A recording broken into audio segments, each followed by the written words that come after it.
pessoal, tudo bom? Meu nome é Fábio Barreto, eu sou sócio e CCO da Kindle e estou aqui com uma missão grata, que é ancorar esse papo que a gente vai passar a ter aqui com pessoas que fizeram parte da nossa história. Esse podcast aqui, na verdade, é uma ideia de aproximação e reaproximação de pessoas que fizeram parte da nossa história, que ajudaram a construir esses 20 anos. E hoje eu já starto essa interação, essa busca de reconexão com duas pessoas especiais, pessoas que fazem parte da nossa história, fazem parte do nosso dia a dia, que são sócios da RPM, o Paulo Mata e o Duda Stern, que estão aqui com a gente. Eu tenho o maior prazer de começar esse projeto conversando com eles. E vamos lá, Paulo, Duda, muito bem-vindos, vai ser um papo ótimo. Eu estou aqui também para ajudar com meu sócio, Bruno Magalha, assim, não poderia faltar o Bruno, até porque ele é um sócio desde o início. Eu sou um sócio que já fui funcionário, fui diretor de criação anos atrás, voltei agora, então vai ser muito bacana a gente juntar essas vivências. Vai ser bom papo. Bem-vindos. Estamos juntos. Prazer estar com vocês. É uma relação, a RPM tem uma relação com a Kindle ancestral. Acho que a gente começou, né, Magalha? A gente começou trocando lá atrás, aí uma parceria aqui, uma parceria ali. Passeamos por vários clientes. Eu acho que tem uma coisa que a Kindle faz, a Kindle é muito, literalmente, parceira. A expressão é meio banalizada, mas eu acho que a Kindle tem uma vocação para servir, para atender e para se aproximar das pessoas e das empresas. E isso é o que ela fez conosco. Se eu posso dar um testemunho sobre esses anos que nós temos de parceria, que já devem ser mais ou menos uns 10, ou seja, a RPM já está numa interseção aí com a história da Kindle há metade do tempo que ela tem de vida. Legal. É uma relação sempre muito honesta, muito clara, muito parceira. Eu vou usar a expressão, porque eu acho que é por aí. Uma relação, e a gente tem o maior prazer de estar aqui, quer dizer, a gente tem... Falo por mim, eu tenho o maior prazer de estar aqui. Eu também. Tudo também tem. Eu só fiquei um pouquinho tenso agora, porque eu tava pensando, legal, vou lá para o podcast da Kindle e tal, mas vamos inaugurar o podcast, botar uma pressãozinha aqui boa. Mas, cara, maior prazer, eu tenho maior admiração pela trajetória de vocês, eu acho incrível o trabalho que vocês fazem e estou muito feliz em estar aqui. Muito legal. Bem-vindos os dois aí, né? Obrigado. Por terem aceitado o nosso convite, participar desse papo aqui, além de parceiros aí, como o Paulo falou, durante 10 anos, talvez até mais. Eu acho que mais, Talvez mais. Amigos também, né? Sim. Enfim, amigos. É isso, mó barato, vamos embora. E a ideia é justamente essa, assim, esse projeto, eu acho que ele tem muita... Eu acho que ele foi feliz porque uma história de 20 anos, que por si só já é uma coisa incrível, né? Para uma empresa se manter 20 anos viva e relevante, ela de fato é formada por várias interseções, né? Assim, a gente lida com pessoas, a gente lida com gente, né? Óbvio que o foco é como uma agência de comunicação, o foco é resultado, tudo está no pacote. Mas a gente tem essa coisa da troca, né? E isso é muito vivo para a gente. Sim. E quando a gente pensou em, Kindle 20 anos, como é que a gente tempera isso, né? Como é que a gente não vai só para aquela questão que é o mais simples de jogar confete em cima da própria cabeça? Como é que a gente mostra a relevância que a gente teve ao longo do tempo, mas através de relações construídas? E para isso, cara, nada melhor do que a gente começar de fato com dois parceiros. A gente já vai botar o sarrafo lá em cima, os próximos que se cuidem. Enfim, eu queria começar esse papo oficialmente com a pergunta clássica que a gente quer tornar clássica aqui nos nossos encontros, que é: onde vocês estavam 20 anos atrás? Legal. Com vocês. Paulo? Bom, assistindo a Roberto Carlos mexer no meião e tomar aquela bola nas costas que o Henry... Já que estamos no meio de Copa do Mundo... Não reclama não, a gente era feliz e não sabia. É verdade. A gente era feliz e não sabia, exatamente. Tipo lateral. Exatamente. Tínhamos um lateral, um dos melhores do mundo. Cara, onde é que a gente estava? A gente já tinha, nessa época, 10 anos de estrada. A RPM tinha 10 anos de estrada, mais ou menos. Tem 31 hoje? A RPM tem 30.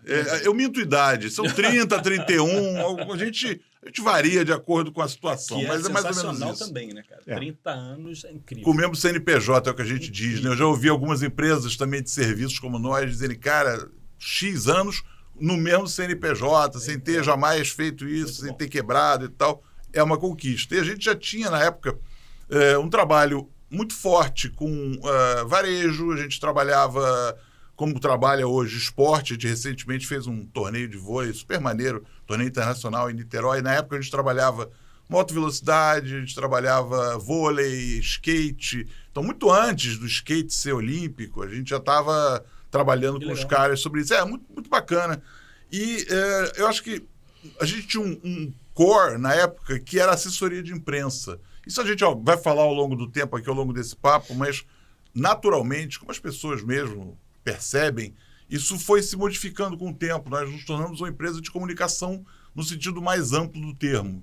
Né? Talvez o que a turma lá fora chame de PR. Isso, que exato. No Brasil tem uma leitura errada. Né? PR é relações públicas.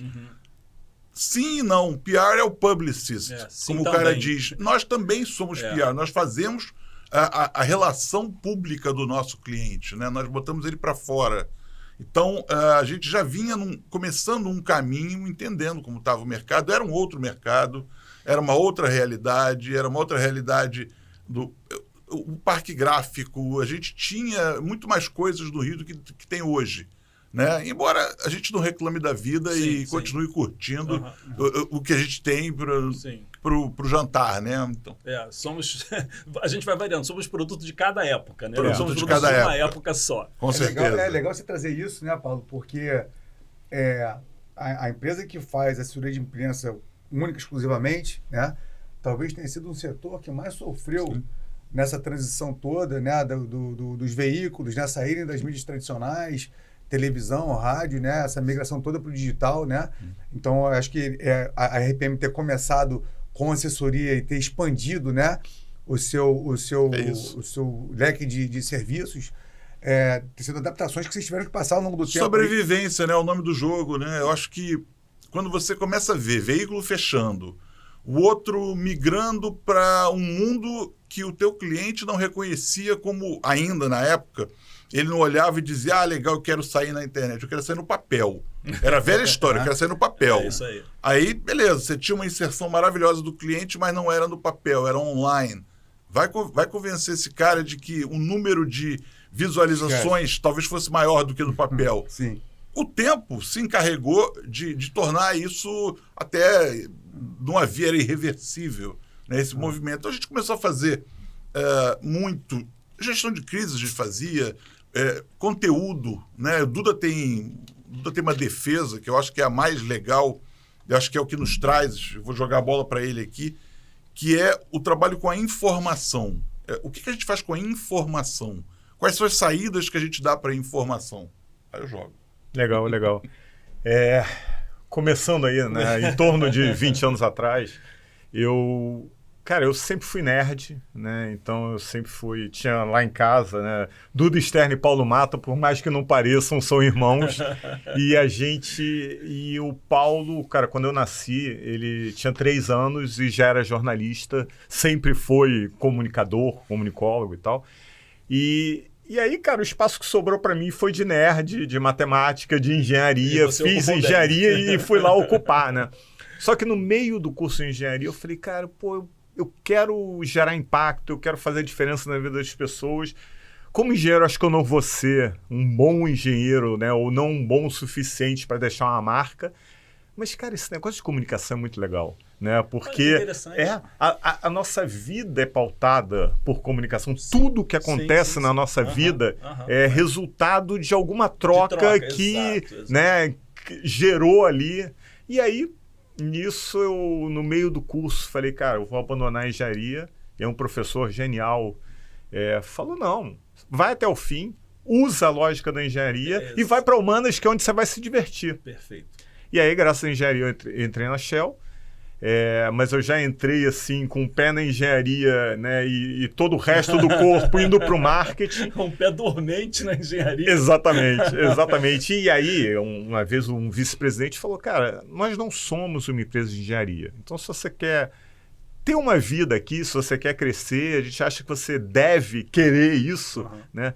Você vai para comercial, para marketing, para comunicação, tem espaço. E eu comecei a ver que o que o Paulo fazia do lado de lá era muito o que eu estava fazendo lá para a Rainha da Inglaterra, né? Então, eu olhei e falei, cara, eu gosto tanto disso e eu faço aqui com tantas restrições. E aí, né, me juntei a ele e a gente está há mais de 25 anos juntos. Eu acho que Paulo falou, né, o mesmo CNPJ, eu acho que o mesmo sócio, né, sendo irmão, eu acho que é muito bacana, fala muito da gente e tal. Mas aí vai uma declaração de amor do irmão mais velho para o irmão mais novo. Tem certeza? Tem, absoluta. A RPM era uma até a chegada do Duda, se tornou outra completamente diferente depois da chegada dele, sobre vários aspectos. Não estou aquilatando se era melhor, pior, é diferente. Apenas diferente, Salgueiro. Apenas diferente, Salgueiro, mas com um grau de profissionalismo, um grau de entrega, uma preocupação muito grande. Ele traz, eu acho que vocês são parceiros nossos também, veem muito isso. Quer dizer, o Duda é o cara que ele vai pro bastidor para preparar a coisa, para a coisa acontecer bem. Eu boto a minha cara ali, porque é o que eu sei fazer, de alguma maneira. Engraçado, eu nunca soube, né? Para mim, vocês tinham fundado a RPM juntos, né? Não. Não, a diferença entre vocês dois é nítida, não só fisicamente, né? Mas, enfim, cada um com as suas aptidões, né? Eu acho essa forma de se complementar, cara, acho que é uma química que é fundamental em qualquer sociedade. Né? Você ter sócios com atribuições diferentes, com qualidades diferentes, complementares, né? Cara, e é muito engraçado, uma vez eu ouvi de um publicitário, né, que o líquido não tem a capacidade de ler o próprio rótulo da sua embalagem. E é muito legal isso, porque eu comecei a ver comunicação, publicidade, toda a parte criativa, assessoria de imprensa, com o olhar de um engenheiro que estava admirando aquilo. Eu me lembro, a minha primeira conversa com o Paulo sobre assessoria, falei, cara, para mim um assessor de imprensa é alguém que tem uma capacidade de entender contexto absurda, porque ele só trabalha com o que existe de mais relevante naquele ambiente, naquela organização, naquela empresa. Ele é um tradutor simultâneo. Isso, é uma tecla SAP. Tecla SAP para o jornalista. Então, enquanto nós falamos umbiliquês, né, cara, o idioma da notícia, né, o que realmente importa para o público daquele veículo, espaço, né? Então, é uma capacidade de negociação absurda, né? Então, cara, eu tenho que argumentar e não tem, olha, se eu te pagar, se eu fizer isso, não tem moeda de troca, é só relevância. Então, eu admirava muito, assim como eu admirava a galera de publicidade, né, pela capacidade de... Eu estou falando aqui um monte, né? Vocês chegariam e falariam, tá bom, em 3 palavras, eu vou falar tudo que você quer falar e vai ficar todo mundo assim... Exatamente. A publicidade trazia essa questão da síntese, né? Caramba, objetividade, concisão... Tinha que caber em 30 segundos. Exatamente. Tinha que caber em 15, às vezes, no bloco, né? Exatamente. Tinha que caber em 10 centímetros por 10. E aí, eu, como marketing na Shell, loja de conveniência e tal, né, um varejo totalmente diferente, cara, eu recebia muito prestador de serviço, fornecedor, agência e tal, e eu só ficava tentando fazer um raciocínio reverso, né, de entender, tá bom, mas o que esses caras têm, né, e como é que eu posso juntar esse elemento a algo que a gente está fazendo, né, e daquela época já vinha essa vontade de dizer, cara, ok, tem tanta gente que pode... colocar uma pecinha interessante nas conexões, na imagem, na reputação. Cara, e se a gente fizer isso pensando junto, né? E aí teve um episódio interessantíssimo, a gente fazia a Gama Filho. Nota da redação. Foi uma universidade privada. Maravilhosa. Muito grande, muito bacana. Para você que está nos assistindo e está conhecendo a Kindle há pouco tempo e agora está descobrindo que existe RPM, você que tem menos de 30, você precisa saber que foi uma universidade muito reputada. Foi muito relevante. Muito. E aí a Desirê, Palhares, que era a diretora de marketing, de comunicação e marketing na época. Ela chegou e falou, olha, eu quero fazer comunicação de instituição de ensino de uma forma diferente. Comunicação, marketing, campanha e tal. Juntou uma galera de digital, a agência de publicidade, de eventos, tudo que podia, e assessoria de imprensa. Então éramos, sei lá, umas 15 pessoas de diversas áreas de comunicação e marketing, um dia, um workshop, falando sobre a história, sobre a origem da Gama Filho e tal.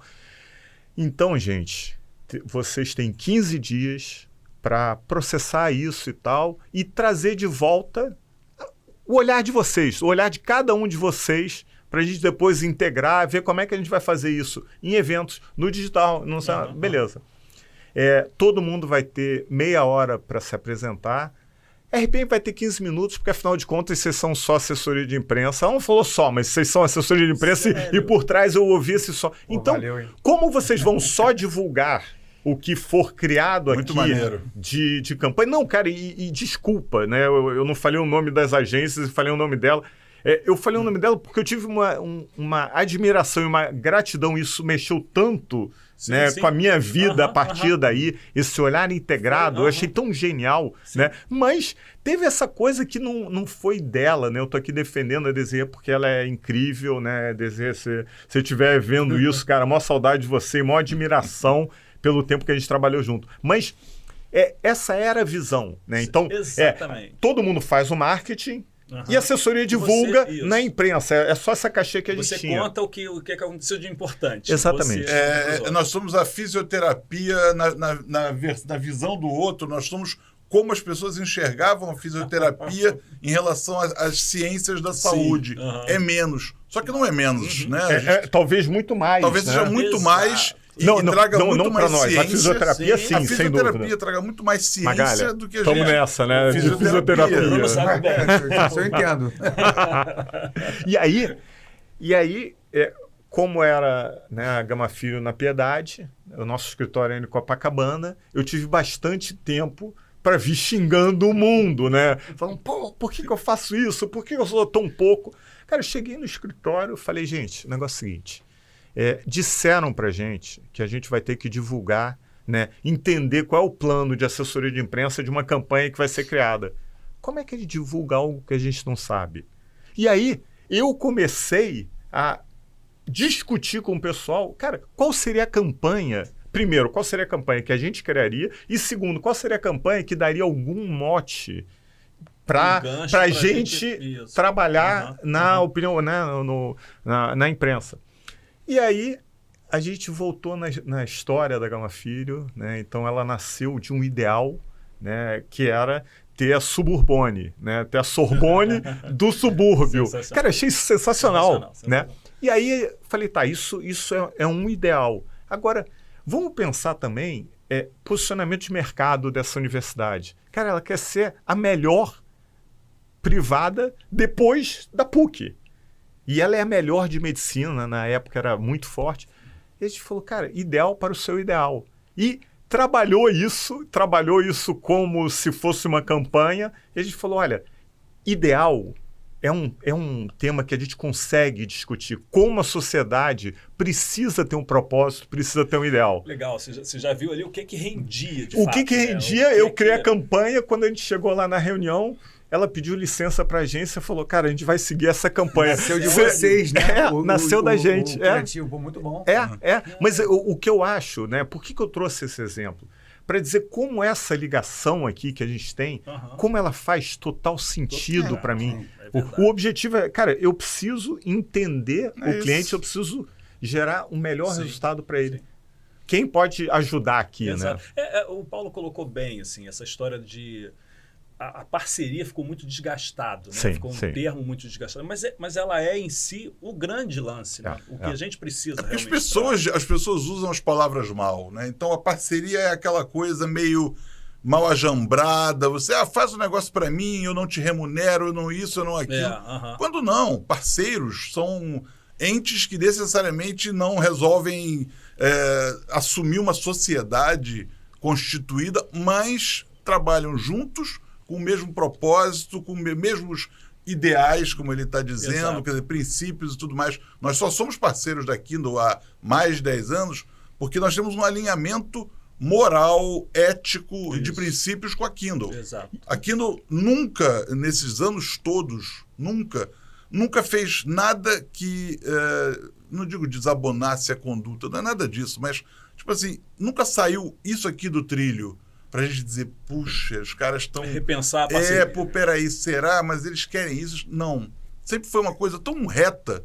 E nós somos também muito retos. Eu acho que E eu acho essas interessante, curvas... eu acho interessante esse ponto, né, da definição da parceria, tá? Para mim é mais ou menos como um time, tá? Então, cara, qual é o nosso objetivo? Cara, a gente quer ganhar o jogo, aí, né? Então, os parceiros são aqueles que vão falar, cara, como é que eu te boto na cara do Na gol? cara do gol. Como é que a gente monta uma jogada? Eu vou te falar, a conexão entre a comunicação, a publicidade, né, que nem o Duda falou, e a empresa de PR é importantíssima. Absoluta. E, na maioria das vezes, eu acho que o marketing ele tem a função de contratar, né, as peças, né, montar esse quebra-cabeça, mas ela não entende, às vezes, a importância de ter. Você vê que a gente tem essa parceria há muitos anos, né, mas a gente atendeu pontualmente alguns clientes, né, em conjunto, mas nem todos, né?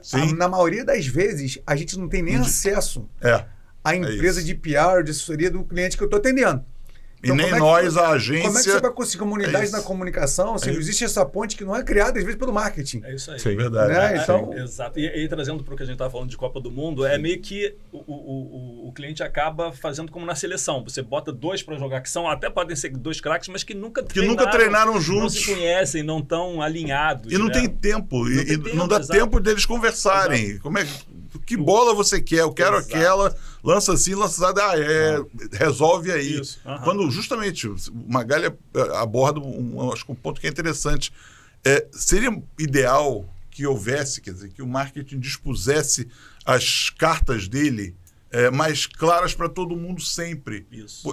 É um ganho para ele. Porque no fim do dia, o nosso propósito de todos nós é alavancar as vendas, a imagem, a percepção que essa empresa, que esse cara, que essa tem, né? Então, quanto mais claras as regras, tão mais fácil é a gente conseguir seguir, né? Isso é uma demanda que a gente sempre tem e que a gente encontra em muitos clientes, não em todos. E tem um ponto interessante disso, que à medida que você fala, cara, o que pode me complementar, né? Então, a gente... ok, eu vou para um escritório de branding, de design, na época de design thinking, design de serviço, a gente fez muita coisa juntos também. Por quê? Porque são pessoas que abordam por outros ângulos, mas no fundo querem criar relações que vão virar negócios, que vão virar reputação, imagem e tal. E aí a gente começou a pensar, tá, mas se a gente está olhando para a promoção de um futuro desejado para as empresas, tá? É só comunicação e marketing, é só publicidade. E aí a gente começou a puxar parceiros de áreas que não tem nada a ver, mas que igualmente comprometem reputação, negócios, relacionamentos, conexões. Então hoje, né, junto com a Kindle, a gente está com o projeto da Future Hunters, que é isso. Cara, deixa eu juntar ângulos diferentes, pessoas, cabeças, visões, para olhar para as empresas e falar, cara, do que você precisa para garantir que você vai surfar bem por muito tempo, né? Encarar como um grande quebra-cabeça, de fato. Isso. Né? São muitas dúvida. pecinhas. Muitas. Para fazer sentido, né? Para ajudar a fazer sentido. Sim, vou fazer uma pergunta para vocês aqui, né? Aproveitando o tema de 20 anos, né? A pergunta do Fábio, né? Onde vocês estavam 20 anos atrás. É um tema, que é batido pra caralho, né? Assim, a gente, qualquer roda que eu vou, me perguntam, como é que você tá usando a porra da IA? Como é que você tá, né? Tá mandando gente embora, né? Como é que você tá aí? De fato, é um assunto que a gente circula bastante entre todos os profissionais de comunicação, quando, enfim, encontra alguém, né? Também de outra agência, né? O assunto acaba rolando, né? Curiosidade mesmo, qual que você tá usando? Tá? Olha o que eu fiz, né, filho? Como é que vocês, hoje em dia, né? Assim, 20 anos atrás que a gente não tinha as ferramentas disponíveis, né? Sim. Num outro momento, né? Comparando com hoje, né? Fora a transição que vocês passaram, pela mudança dos veículos, né? A digitalização dos veículos, né? Sim. E agora com essa IA chegando, e obviamente, pô, o Duda eu sei que é um cara aficionado por IA, que usa as ferramentas todas. Adoro. O Paulo é um pouco mais old school, eu acho, mas como é que vocês estão usando isso no dia a dia de vocês hoje, enfim, para poder otimizar resultados, entregas, tudo isso? Uma coisa, antes de ele começar a falar, eu vou só fazer um par de parênteses aqui. A gente está usando, eu uso, como é que você me chamou de old school, né? E eu não vou fugir, imagina, eu sou old school mesmo.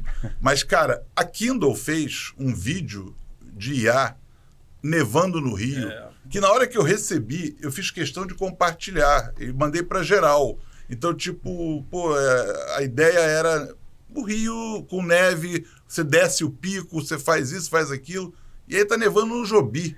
Quando eu vi nevando no Jobi, eu conheço a dona do Jobi, amiga. A PR. Na hora eu peguei e mandei para ela. É isso. De novo, as conexões. Eu peguei e mandei para ela e ela soltou no Instagram do Jobi. E aí, pô, no primeiro momento ela não tinha feito collab. Aí eu voltei, o Chama, é outro sócio deles, chegou e falou, pô, pede ele para fazer o collab. Elina, dá para quebrar o galho? Faz uma collab? Claro, peraí, feito. Aí já mandou e tal. Então, tipo assim, eu lido com a IA. Eu, no meu dia a dia, eu vou falar rápido porque quem entende IA é o Duda, mas eu lido com a IA de maneira ainda muito intuitiva. Eu vou perguntando uma coisa, recebendo um insight aqui.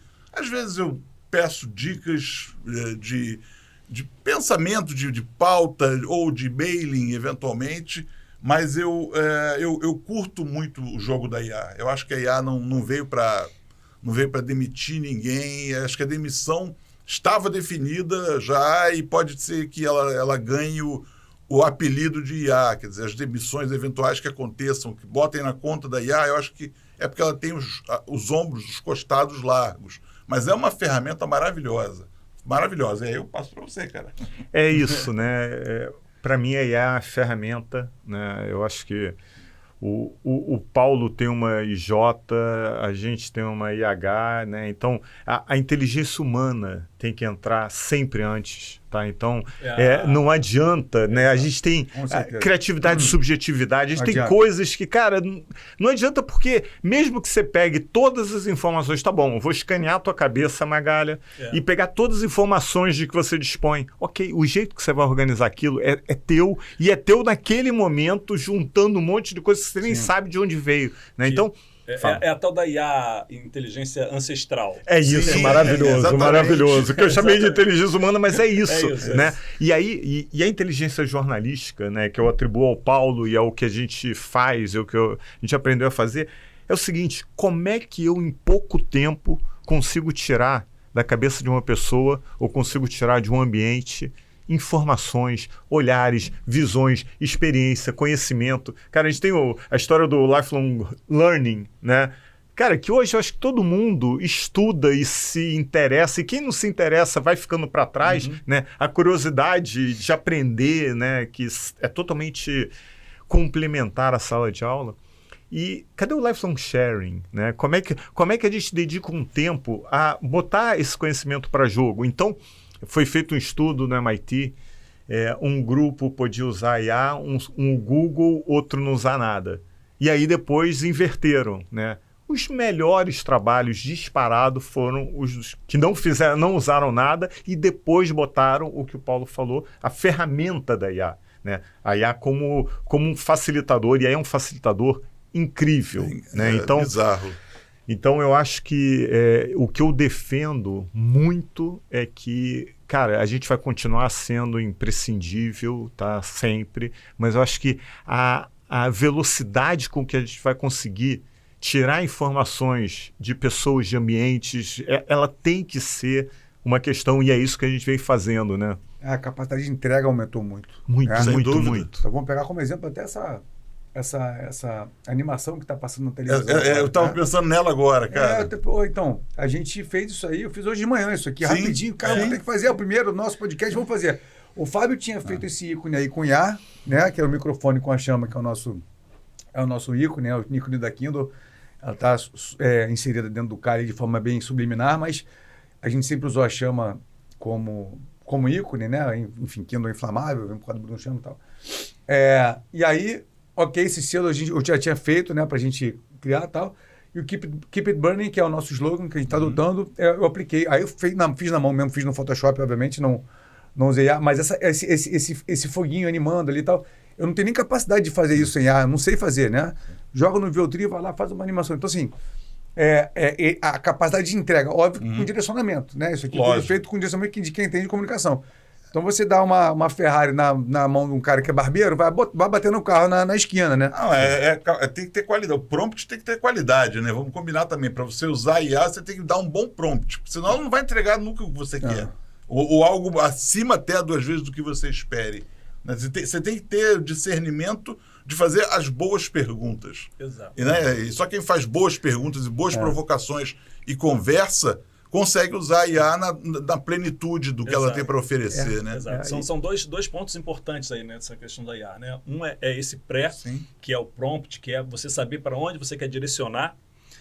E a outra é a curadoria do que foi entregue para você. Exatamente. Né? É o mano antes, o mano depois e a IA no meio. Exatamente. Eu acho que é muito isso. Mas voltando ao assunto aqui, né? Porque a gente tem dois caminhos aqui, né? Ou você enxuga teu time, porque é custo, porque você aumentou a capacidade de produção. Claro. Né? Então, eu tinha, de repente, um redator, né? Que fazia uma quantidade X de entregas no dia. Ele vai dobrar, triplicar isso aí, né? Então, ou a gente aumenta a capacidade de entrega enxugando o time, ou consigo mais cliente, né? Porque, e aí, como é que a gente... Né? Isso aí que... E o mercado está num momento que a gente está com as contas, a gente está estável, mas não sei como é que... a parte de vocês, mas está cada vez mais concorrido, né? Eu acho que essa coisa do home office também abriu um pouco a porta das empresas, das sedes no Rio de Janeiro. Então, ou seja, empresas de uma pessoa, de 2, de 3, gente que foi expurgada do mercado por qualquer circunstância, que abre um negócio, porque tem um relacionamento, pega uma conta, e sem necessariamente ter qualificação mas tem ali, digamos, tem as ferramentas para entregar. Eu não sou contra absolutamente o MEI ou contra o cara que... Não se trata disso, mas eu estou só desenhando um pouco esse cenário que você está falando. É isso, ele pulverizou muito, né? Quer dizer, as empresas de comunicação não têm condição mais de segurar os seus talentos por N motivos, ou talvez não interesse aos talentos ficar sob o guarda-chuva dessas empresas, e eles querem alçar voo solo. Então é um mercado mais... A dinâmica mudou, né? Não tem como negar. Assim, a dinâmica pós-pandemia, ela mudou completamente. E como toda mudança, você vai ter coisas que vieram para bem e coisas que prejudicaram, né? Então, assim, se adaptar. E eu acho que, né, voltando à minha origem lá, desculpa, Magali, eu fiquei muito, né, impactado quando caiu a ficha que a comunicação muda as nossas vidas, né? E a Apple... Né, quando os dois Steves lá resolveram dar poder para o indivíduo, né, e eu me lembro nessa época, eu perfurava cartão na PUC num mainframe IBM gigantesco, até que a caixa de sapato que tinha todos os cartões caía no chão, e aí eu queria me matar, né? E realmente eles... a entrada da Apple, a entrada dos smartphones foi a primeira grande revolução que a gente viu, né? E aí depois a internet. Então, quando a RPM começou, ninguém tinha canal de comunicação. Canal de comunicação era a Globo e os outros veículos. E hoje todo mundo tem o seu próprio, a sua voz.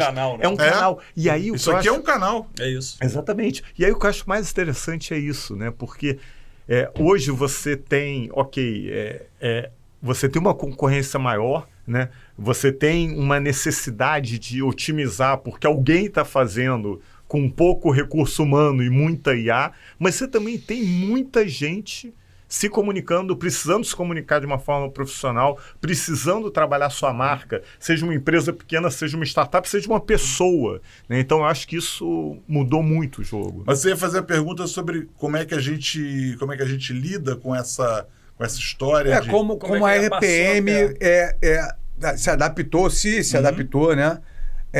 Em função dessas ferramentas que chegaram, né? A Kindle mudou completamente. Vou dar um exemplo, né? Antigamente a gente tinha, né, um atendimento, né? Ainda tem os atendimentos, gestores de conta, né? Aí tinha uma dupla de criação, né? Essa dupla de criação... Hoje em dia o atendimento já consegue entregar algo muito mais chegado. Às vezes nem passa pela criação. Então, vou dar um exemplo aqui, né? Uma coisa simples, às vezes um título de um e-mail marketing que a gente vai fazer para o cliente, né? Eu não preciso de uma redatora premiada.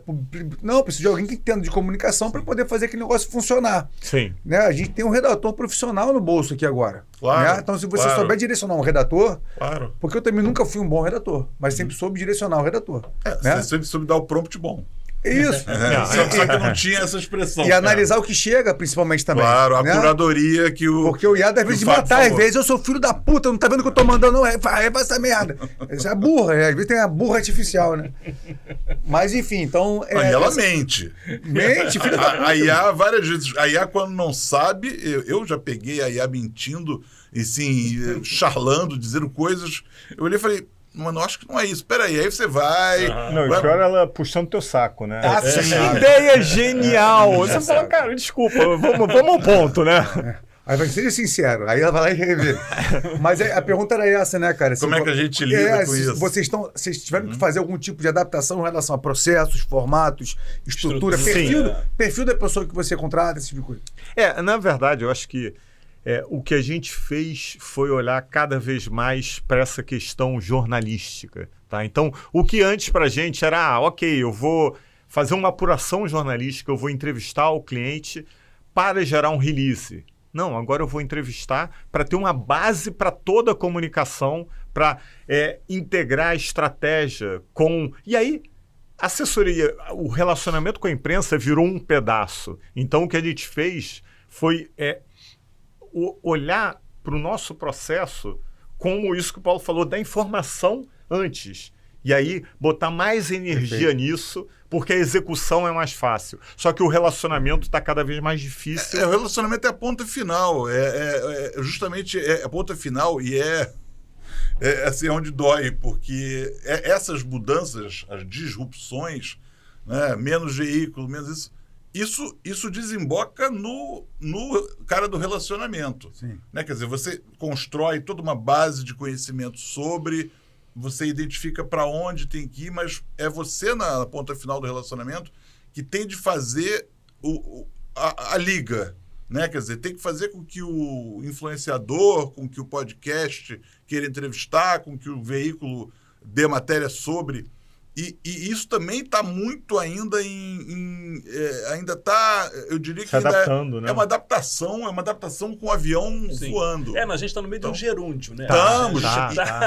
Aprendendo Total, e testando. A transição não é só energética, né? Não. De tudo. É isso. Cara, vocês falaram uma coisa que é muito interessante, porque eu tenho falado muito isso. Eu tenho uma filha que está com 17 anos que vai fazer agora, né? Já está fazendo vestibular como teste, como experiência. Ano que vem ela vai fazer, assim, qual profissão ela vai escolher, né? No meio dessa porra toda.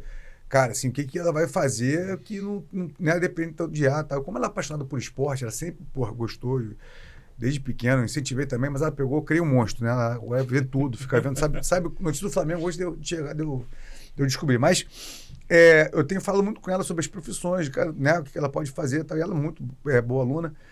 E eu falo assim, filha, eu acho que você seria uma ótima jornalista. Quando eu falo isso para as pessoas, né? Porra, mas vai ser jornalista. E a inteligência artificial fala assim, cara, eu acho que o jornalista... As pessoas não pensam nisso. Mas eu acho que vai ser muito difícil a substituir. Eu acho que vai ser uma das poucas profissões que vai demorar muito para que isso aconteça. Por quê? Sim. Como é que você vai cobrir um evento? Como é que você vai dar notícia? Acho que foi o que você falou. Ninguém quer ver como é que, sei lá, um helicóptero chocou no outro, caiu aqui no Recreio, né?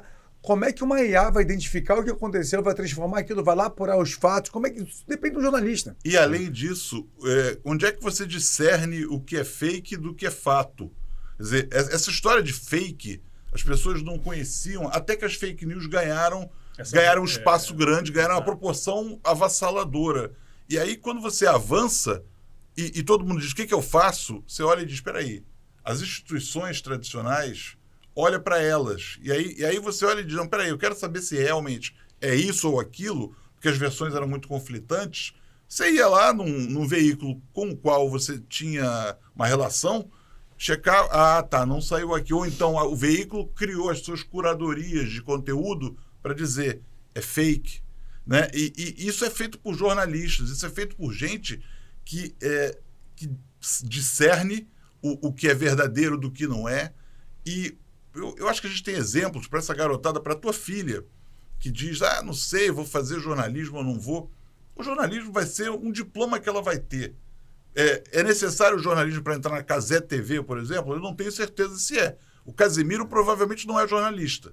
Agora, olha o fenômeno que esses caras criaram. Olha, num momento de disrupção, quando todo mundo pensava que a Globo era, não digo nem, era monopolista, o cara criou um canal que de um dia, de uma hora para outra, botou o goleiro de Cabo Verde com 10 milhões de seguidores. Cara, isso é...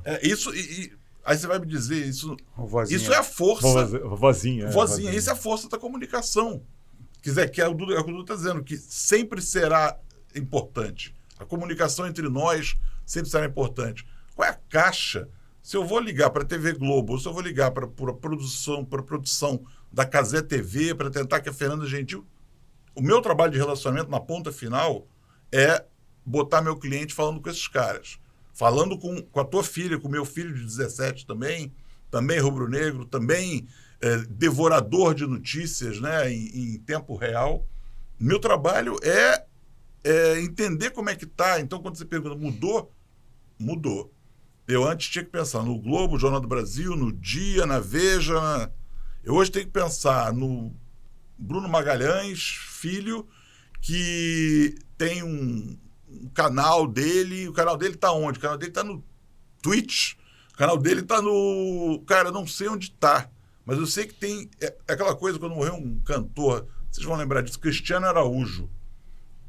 A gente talvez não soubesse quem ele era, mas havia 50 milhões de pessoas que o seguiam, que sabiam quem ele é. Então, eu preciso saber quem é que essa garotada está seguindo. Então, o meu desafio é super divertido, eu acho. Sim. E aí eu uso muito a inteligência... Pronto, a inteligência juvenil. Eu uso muito meu filho, meus filhos mais novos. Digo, gente, quem é fulano de tal? O que esse cara está fazendo? Esse cara é sério? Não é? E aí... Coisa que eu não faria 10 anos atrás.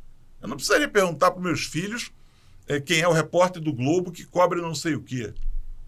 E eu acho que o barato é isso, a gente está se reinventando. Você pergunta, mudou? Mudou. E aí é um gerundismo. Nós estamos aprendendo. Aprendendo e fazendo. Não tem tempo para parar. Não tem tempo para dizer, não, eu agora vou fazer um sabático para entender esse mercado. Desculpe. Vai ter tsunami, meu irmão. Você não vai estar aqui para contar. E Paulo, é impressionante como nossos filhos nos atualizam o tempo todo. O tempo todo. A minha filha é maior. Beijo, filho, te amo.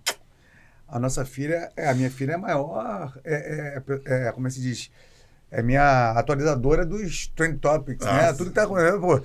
Começou esse negócio da chuteira rosa, que a gente tava até falando, né? Sim. Papai, você viu que tá todo mundo falando da chuteira rosa e tal? Ela que me explicou que o negócio do espectro verde pro rosa, né? As marcas começaram todas a fazer Copa do Mundo. Aliás, tem um assunto, né, interessante a gente botar aqui na pauta, de repente, nessa coisa toda da chuteira rosa aí, né, cara? Que loucura, né? Porra, todo mundo com chuteira rosa, cara. O time inteiro da Argentina tava de chuteira rosa, menos o Messi. Tava de branco. Era o único jogador do time da Argentina que estava sem chuteira rosa, mas por acaso, todo mundo, isso foi destacado na transmissão. Eu confesso que eu não acredito muito em coincidência, cara. Quando todas as marcas fazem um movimento, cara... Você acha que foi uma coisa orquestrada? Não sei, mas eu acho que não ser orquestrado é muito estranho. É estranho. Por que foi rosa, não foi laranja, não foi vermelho? Mas também é estranho ser orquestrado, né? Também. Você quer se destacar, né? Exatamente. Você tem que na comunicação, hoje tem que se destacar, ter uma unidade. Cara, a Adidas vai fazer uma chuteira rosa, Nike também. Cara, pra mim, quando eu vi o primeiro jogo da Copa, eu pensei, cara, marketing de emboscada, né? Então, eu tenho um uniforme Adidas ou Nike, e aí o que tá no pé é a outra marca. E fala, cara, pô, o que a marca tá dizendo? Olha, pode pagar milhões para ter essa seleção, mas o jogador é nosso, né? É isso aí. Então... E nesse jogo, literalmente um jogo, na Copa do Mundo, cara, não tem bobo. Não tem bobo. Já teve. Já teve Hoje em bobo, dia, já teve bobo. Nem Cabo Verde. Hoje nem... Não tem bobo o nome do jogo é dinheiro o tempo todo. Tá todo mundo... É uma indústria poderosíssima que alcança zilhões de pessoas, que movimenta cada jogo com os valores que os caras praticaram pelos ingressos. Eu fico pensando na renda de um jogo desses. Nós somos rubro-negros, aí, o Flamengo renda 7 milhões de reais. Pô, 10 mil dólares o ingresso. Bota 10 mil dólares o ingresso. 5 mil dólares. Qual foi a renda? Qual foi a renda que a FIFA oferiu dessa brincadeira? Imagina, se eu ganhar 100 reais, bate 7 milhões, né? E aí você acha, honestamente, que com isso tudo que está acontecendo, com esse movimento acontecendo, você acha que o Infantino vai reclamar porque o Donald Trump barrou o pobre do juiz somali? Não é nada, não vai fazer nada. E, meu irmão, ele segue o jogo. Segue o jogo, ele foi no vestiário do Irã, foi lá pedir desculpas institucionais, ouviu o técnico do Irã no ouvido dele ali. Mas, cara, ele vai continuar jogando esse jogo. Sim. É um jogo inacreditavelmente Movimenta produtivo, muito, né? claro. E é exatamente isso, né? O jogo é um jogo mais amplo, né? Mais não é um amplo. jogo de campo. O que está acontecendo ali no campo é o menor do... Exatamente. A Copa é aquela história. A Copa até tem jogo de futebol. É isso. A Cazé TV que eu diga. Defante. Os caras botam Defante. Aí Defante encena uma prisão. É aquilo. Aí é a diferença, né? É verdade. Você ouve o agente de segurança que discutiu com ele. Tá na cara que aquele cara não é americano. Que aquele cara tá falando um inglês macarrônico. Aí, tem a cena da condução. Aí, no dia seguinte, ele tá fazendo... Isso viraliza em segundos. Quer dizer, o Vozinha... Os caras olham e dizem, ele só tem 50 mil. Porque a Cazé TV se acostumou a fazer isso nas Olimpíadas e tá fazendo isso agora. E cada vez é mais uma prova de conceito para... Como é o nome da empresa? Live Media, não, a empresa que comprou a Cazé TV é mais prova de conceito do poder que os caras têm. Exato. Sim. Você chega e diz, você torna um cara uma celebridade, ele não precisa ficar 3 meses como no Big Brother. Basta ele ficar 45. Live Mode. Olha. Pois é, Live Mode. É o ponto. Live Mode. É isso. Como o Tino Marcos no Porta dos Fundos. Tino Marcos no Porta dos Fundos. E eu acho interessante, né? Se a gente pensa... Cara, tinha uns malucos lá na Inglaterra, há uns 100 e tantos anos, que resolveram criar um esporte chamado... Aliás, eu acho que todos os esportes foram criados na Inglaterra, né? Uma loucura isso. E aí, imagina você falar, cara, né, profeta, vamos criar um esporte que daqui a uns 100 e tantos anos ainda vai ser jogado e mais de 1 bilhão de pessoas ao redor do mundo vão ver simultaneamente 22 caras jogando. Campo. Cara, é surreal. Quando a gente para pensar no poder desse jogo e dessa, né, da Copa do Mundo, eu acho incrível. A indústria dos esportes de alto rendimento, esportes de alta performance, essa é uma indústria... O que aconteceu em Nova York agora com a vitória dos Knicks, quer dizer, a NBA não é a maior liga. Vamos entender que o americano tem lá a NFL, ele tem a MLB, ele tem 4 ligas grandes, das quais a NBA não é a primeira. E os caras param Nova York. Os caras fazem movimentos... O basquete universitário lá é grande. Os O esportes basquete universitário universitários, é colossal. Colossal. Meu sobrinho está jogando, o filho dele foi morar nos Estados Unidos, está jogando tênis. Tênis por uma universidade do Missouri, e joga campeonato Liga Nacional. Liga Nacional. Quer dizer, Cara, é muito legal, é muito legal. É por isso que os caras só ganham medalha de ouro na Olimpíada. Isso. Eles são um país tão, sei lá, desde comentando por gente, os Estados Unidos sempre liderou a de medalhas. Claro. Né? Eles investem em muito esporte. Esporte universitário, esporte colegial. Você começa no colégio a jogar. Futebol feminino americano sempre foi bombado, porque, curiosamente, não sei... Futebol soccer. O soccer. É o soccer. Soccer feminino. Curiosamente, mulheres aderiram ao soccer e homens achavam que soccer era uma coisa meio de mulher, e tal. Uma loucura. Até reverter esse processo, demora. As meninas são campeãs mundiais, são campeãs olímpicas, sei lá eu. Ao longo do tempo, isso vai se transformando, mas eles mantêm uma essência, que é jovem tem que estar fazendo esporte, ponto. Que para nós seria crucial se a gente conseguisse tirar as crianças das ruas, né? Aí utopia absoluta, mas transformar a parte de educação e esporte juntos? Do tamanho que é esse país? É o que eu estou sentindo com meu filho, né? Entender que essa dimensão, o que o esporte traz como educação, né? Como integração. Então, meu filho, os amigos dele, um russo, tinha um ucraniano, japonês, alemão, do Zimbábue, da África do Sul. Cara, é tão legal o esporte fazer com que você possa lidar com pessoas de diferentes culturas. Sabe uma instituição que sempre incentivou muito o esporte? A Gama Filho. Gama Filho, demais. A Gama Filho, como eu sou do jiu-jitsu, né? A Gama Filho sempre teve um time muito forte. Fortíssimo. Tem alguma coisa aí, né? Sempre teve um time muito forte, cara, de jiu-jitsu. Até hoje, inclusive, a Gama Filho acabou. Sim. E eles montaram um centro de treinamento que era GFT, que era Gama Filho Team, né? Aí mudaram agora as letras, mas a GFT originalmente era Gama Filho e seguiu, né? Caramba. Então hoje é a Grappling Fighting Team, né? Inventaram, enfim, adaptaram, né? Tipo BYD, né? Que não era Build Your Dreams. Não era Build Your Dreams porra nenhuma, né? Era o quê? Cara, nem sei, mas não era. Mas não era. Enfim, mas então a Gama Filho sempre teve essa característica, né, cara? Eu lembro que incentivava muito o esporte, o campus era enorme. Atletismo era a melhor equipe. Robson Caetano estudava e treinava lá. Natação, eles eram muito fortes. Eles tinham um time. Ginástica, hoje, não é mais ginástica olímpica, mas a antiga ginástica olímpica de lá era muito forte também. Eles tinham o Manuel Tubino, que era o cara que coordenava os esportes todos. Os caras eram espetaculares. E são poucas universidades que incentivam dessa forma, né, cara? As atléticas não é todo lugar. Não é todo lugar. A UERJ tem uma atlética muito forte. Né? Que se incumbe de ir para os campeonatos todos e tal. É uma atlética que eu sei que é forte. Agora, as outras... teve um momento do intercolegial, né? Sim, intercolegial, claro. Essas disputas, né? Os colégios que eram tradicionais em determinado esporte. Sim, claro. Mas... que podia ser muito mais, né, cara? Sim. Eu vou te falar, cara, a minha filha joga vôlei, né? Ela joga pelo Santo Agostinho, então ela participa ela joga no time dela, que é a Rainete na Barra da Tijuca, né? E ela participa da Liverde, que é a Liga Amadora de Vôlei, e tem a Liga Escolar, que é a liga que é até patrocinada pela Invisalign. E ótimo, né? Essa sacada, né? Patrocinar a Invisalign. Criança, bota a parede lá, patrocina a Liga Escolar de vôlei, a gente não tá ganhando nada com isso. Tem até o logo rights, né? A marca da Liga Escolar tem uma associação com a marca da Invisalign e tal, mas, cara, vou te falar, fica cheio, lotado, vários colegas participam, porra, briga na torcida arquibancada, o pai brigando com outro gigante. O esporte mobiliza, cara. O esporte tem... Não, é incrível. Você brigando é perigoso. Não, mas incentivam, cara. Assim, né, existe a liga, né? Talvez as escolas públicas não participem com tanta frequência, o que é uma pena, né? Sim.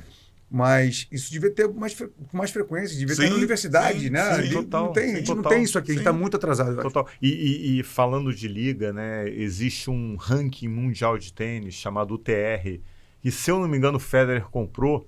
Você vai fazer, eu tenho um torneio na Barra. Esse torneio, ele aplica para ser um torneio UTR, e você na Barra faz ponto da mesma forma que alguém, sei lá, do outro lado do mundo. Sim. Eu acho isso muito legal. Porque você torna a coisa local...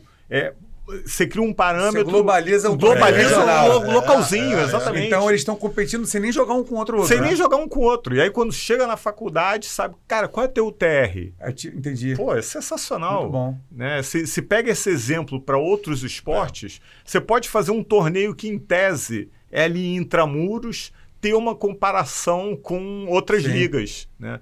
Isso para peneira deve ser muito legal. Muito bom.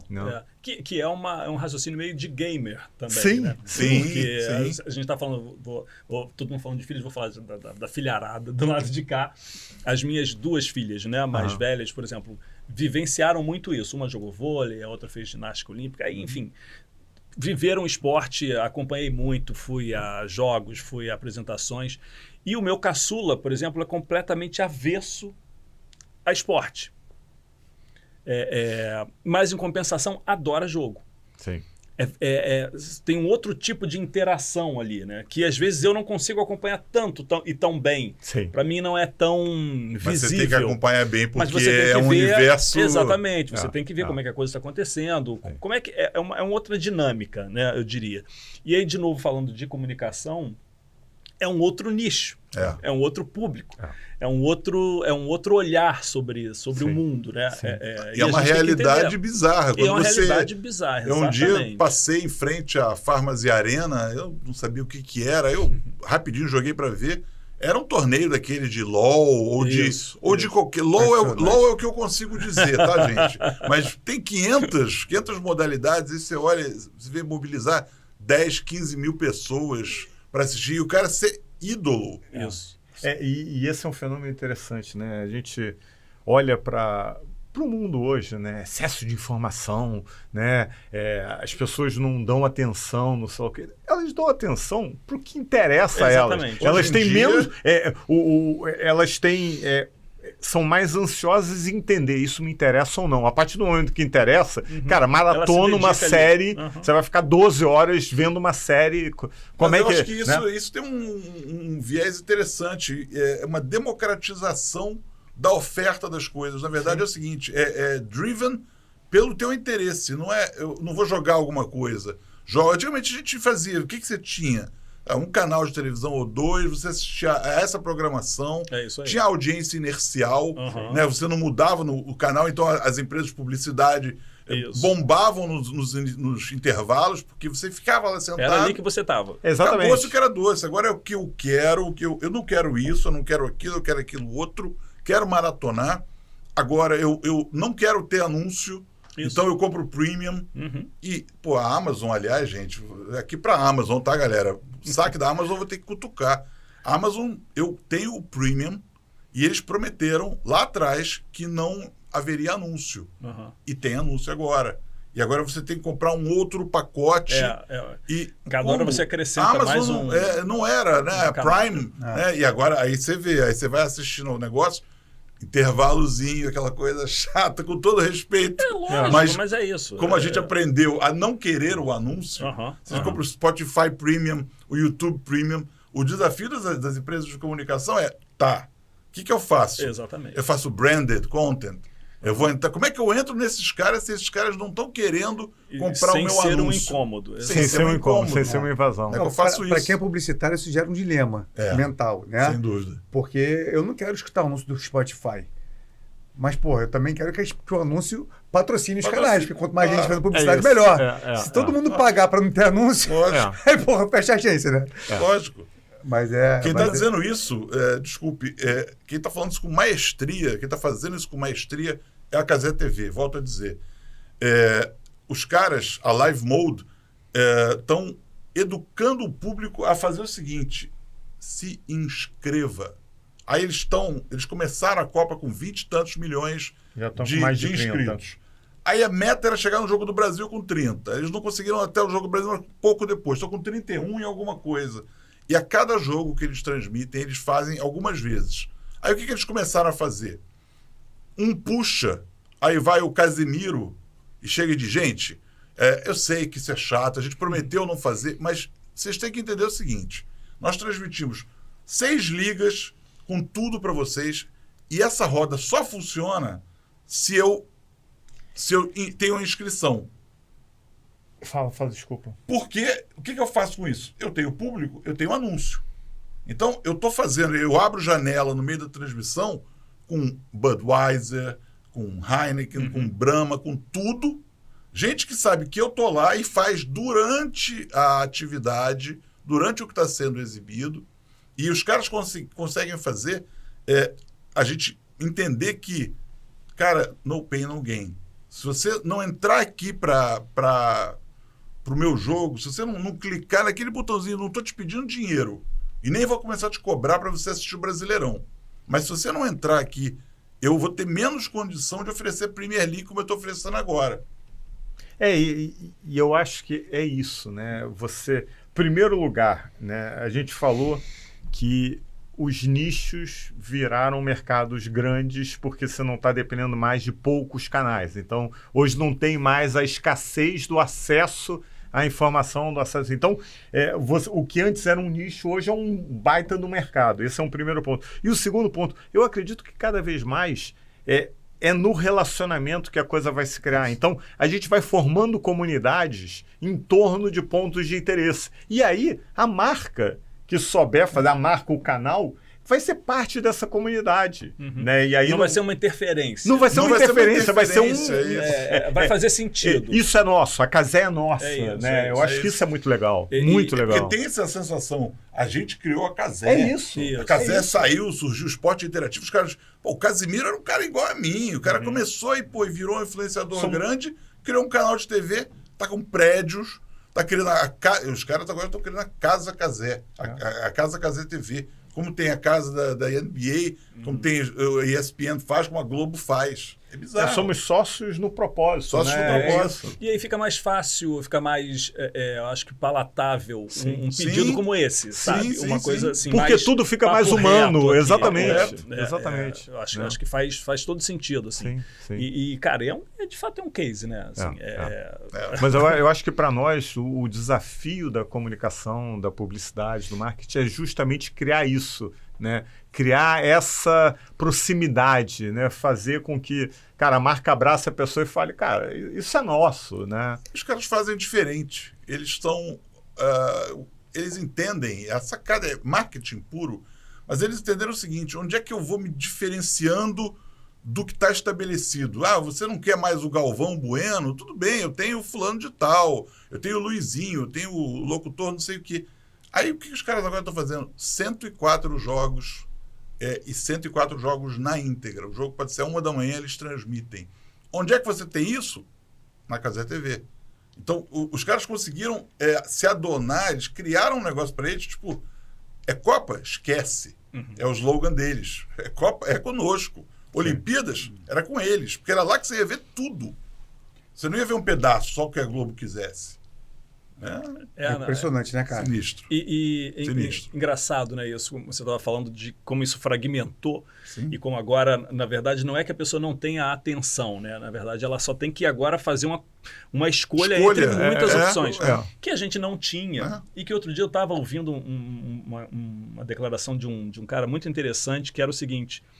Ele eu acho que é mais da minha geração, e ele falando assim, cara, por que eu conheço e lembro de músicas do Guilherme Arantes, do Peninha, que não eram efetivamente os personagens que eu gostava, os cantores que eu gostava na época, mas eu era obrigado. Rádio, né? Porque, assim, se eu quisesse ver o Chacrinha, antes do Titãs entrar, eu ouvi o Guilherme Arantes. Não tinha opção. Não tinha como essa coisa de eu chegar no meu Spotify e definir a minha playlist só com o que eu quero. Antes da Rádio Cidade era Rádio Mundial AM. Mundial AM, exatamente. Então, assim, show dos bairros. Cada bairro tinha uma música. Eu não era nascido. Você não era nascido. Mas é isso, assim. Então, hoje você também acaba ficando um pouco mais blindado de coisas que não te interessam. Sim. Né? Eu acho que muito também da minha própria cultura, formação de gosto, veio dessa característica de que eu tinha que ouvir outras coisas, tinha que ver outras coisas e fazia parte. Nessa. Eu sou fruto dessa história. Mas aí eu vou para a mesma linha, né, da oferta abundante e tal, que acaba criando isso. Cara, os meus filhos estão com 20 anos. Eles conhecem tanta coisa dos anos 70, 80, 90. Fica acessível, se o cara se interessar, ele vai... que era muito melhor, né? Vamos ser sinceros, Guilherme Arantes é muito melhor que essas merda que a gente escuta hoje. Bom pra caramba, eu fui ao show dele. Isso é papo de velho. Olha a história dos cortes. No meu tempo... Guilherme Arantes era muito melhor do que a gente tem. Eu faço essa reflexão. Será que, né, eu tô ficando velho? Sim. E a minha mãe falava a mesma coisa quando eu era mais novo, né, cara? Sim, definitivamente. Mas de fato é ruim, cara. É ruim. As músicas são... Até o povo A década que nós todos curtimos muito era a década maldita, até que virou uma década bendita. Da anos 80... todo mundo dizia flopado, não. Aí o Hauser escreveu, olha o jornalismo aí, olha a comunicação. Aí o Hauser escreveu o Almanac dos anos 80 e todo mundo começou a olhar, pô, mas peraí, era legal mesmo. Usar ombreira era maneiro. O Paulo Ricardo tocando, era bacana. O nosso funk era muito melhor. Funk. Claudinho Bochecha, MC Marcinho. Né? Pô, Sapão. O Tigrão. Pô, era muito melhor, mais divertido do que isso aí. Eu juro que eu fico muito com esse pensamento, assim, que será que isso é só uma nostalgia romântica minha, ou de fato as coisas ali estavam mais interessantes? Só voltar um pouco mais. Eu tenho muito Chico, isso. Gil, Caetano, sabe? A criação era mais sofisticada. Havia uma necessidade de você fazer mais. Nossa mãe aprendeu inglês com os discos do Frank Sinatra e Sammy Davis Jr. Aí vai dizer para nós que, pô, não era maravilhoso, que a época dela não era espetacular. Nat King Cole cantando aí, a gente pega, pô, legal, a gente ouvia Queen.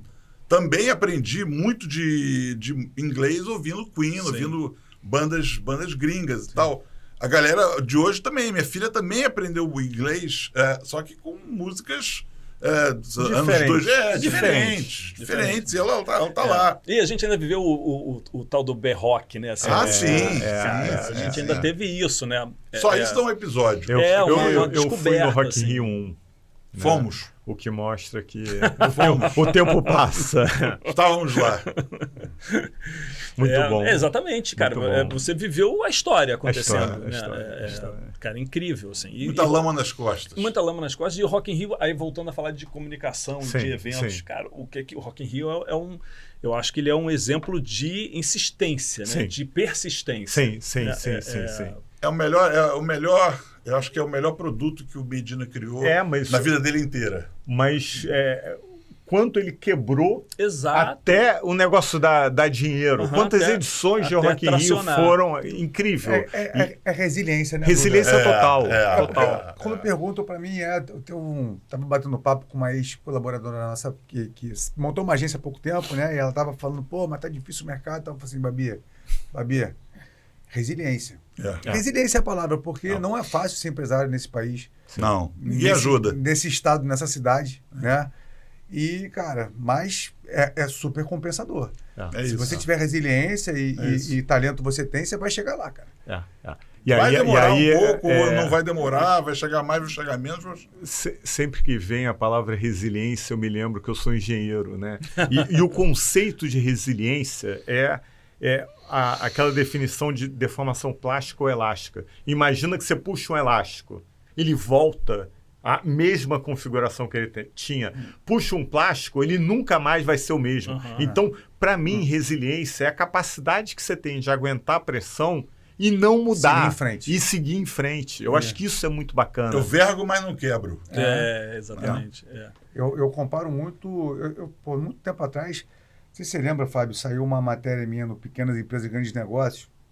Eu fui lá na minha academia de jiu-jitsu para poder fazer como é que o jiu-jitsu ele auxiliou e contribui para a minha vida como dono de empresa, como publicitário. Então, eu sempre falei muito isso, assim, né? Porque para você continuar no jiu-jitsu, você chegar até a faixa preta, você tem que ter muita resiliência, cara, porque é um apanhar esporte, muito. É um esporte que o início é muito ingrato, né? Você não está tendo prazer nenhum até você começar a aprender a entender, você vai apanhar muito. E eu comparo muito o surf com o jiu-jitsu, também, porque para você começar a pegar onda, cara, no início, você vai beber água, vai tomar na cabeça, até você botar para baixo, ficar em pé e pegar a primeira onda, você vai ter que beber muita água. É por isso que muita gente desiste do surf, muita gente desiste do jiu-jitsu e muitos empresários desistem também. Abrem empresa e, na primeira dificuldade, vou voltar pro mercado, vou arrumar um emprego. Né? Então não tem como. Eu tive algumas agências antes da Kindle também que não deram certo, mas a gente está lá no propósito. Estamos aqui, né?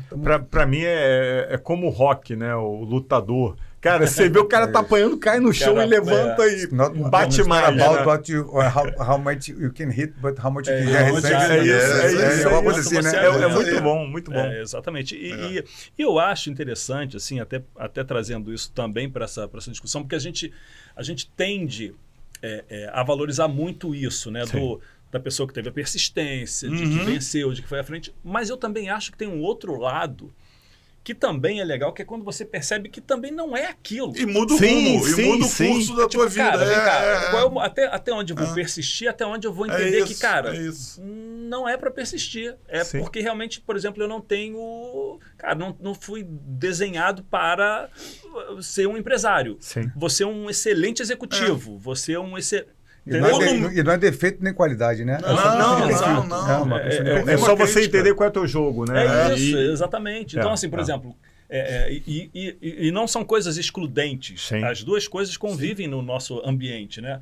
O Magalha podia, por exemplo, ter entendido que jiu-jitsu não era dele. Sim. Ia fazer balé. Sim. E ia ser tudo feliz. bem. Sim. E beleza, Sim, entendeu? sim. Eu fico pensando, eu tô olhando a figura, eu tô pensando numa Magalha bailarina. Ainda bem que ele foi pro jiu-jitsu. Pô, olha, galera que encarou ele no dojo, vocês fizeram bem, porque o Magalha bailarino ia ser uma imagem assim, de não esquecer. Eu tenho um primo que é bailarino profissional. Cara, O primo do Magalha. Mas ele pesa metade da gente. Não, Eu fico porra, imaginando eu com meu 100 joelho quilos. não aguentar, tá louco. Isso. Meu joelho já não isso. Eu ficar parado na ponta do pé, eu já caio na hora. Né? Esquece. E agora sim, né? Eu sabia que esse papo ele ia ter muito da gente olhar para trás, é óbvio, né? Sim. Porque a gente está falando aqui de um podcast criado para falar de histórias construídas nesses 20 anos. Sim. Mas, e aí olhando para frente, né? Olhando agora, a gente pensando assim, porque o para frente não é longe mais, né? O para frente é amanhã. Sim. Vocês têm imaginado novos caminhos para o negócio? O que está no radar? Como é que está isso? O futuro é Future Hunters. Eu acho que o Duda conseguiu encontrar um caminho, e ele pode explicar, mas resumindo, ele me disse o seguinte: ele fez um curso para conselheiro. E quando ele chegou no curso para conselheiro, a palavra guia da história toda era futuro. Então, o conselheiro tem que ser o guardião do futuro das empresas. Resumindo de maneira tosca, mas quando ele trouxe essa definição para mim, eu falei, caramba, a gente cuida muito do presente das empresas, mas é muito importante o futuro. E ele está desenvolvendo o que eu acho que é o caminho da RPM. Quer dizer, por onde a gente vai passar. E aí, claro que eu... Cara, é isso. Levantou. Levantei, na pinta. Novamente, eu volto lá ao meu curso de engenharia, em que eu me dei conta... Que não foi feito à toa. Exatamente, que, cara, comunicação é estratégia, é estratégica, é o que guia a nossa vida, né? E aí, nessa vontade de falar, cara, ok, mas o que eu vou ter deixado, né? O que eu vou ter feito? E aí, eu acho que o mais bacana da Future Hunters é entender, não é sobre a gente, é sobre pensar como é que eu uno quem tem pergunta e resposta, problema e solução. A gente faz isso desde que a RPM existe com jornalistas e quem tem a notícia, né? E no fundo é a mesma coisa que os headhunters fazem, né? Eu tenho uma vaga milionária e eu tenho bons nomes para trazer. Uhum. Eu não posso fazer essa conexão direta. Eu tenho que ter uma ponte, eu tenho que ter alguém fazendo o meio do caminho de uma maneira segura, sigilosa, respeitosa. Então, é isso que a gente está lutando para abrir, né? A gente tem falado com muita gente, muitos conselheiros, líderes de empresas de um lado, especialistas geniais do outro, né? Eu acho que aí vai o nosso propósito, né? O lifelong sharing entra aí, né? Você pensar, cara, tem tantas horas dedicadas por vocês, por exemplo, né? Para criar o que a Kindle faz, para apresentar as marcas para as pessoas de uma maneira que as pessoas se apaixonem, né? Entendam, né? Vocês mexem com o racional e com o emocional de uma maneira muito legal, né? A partir da criação, a partir de um olhar diferente.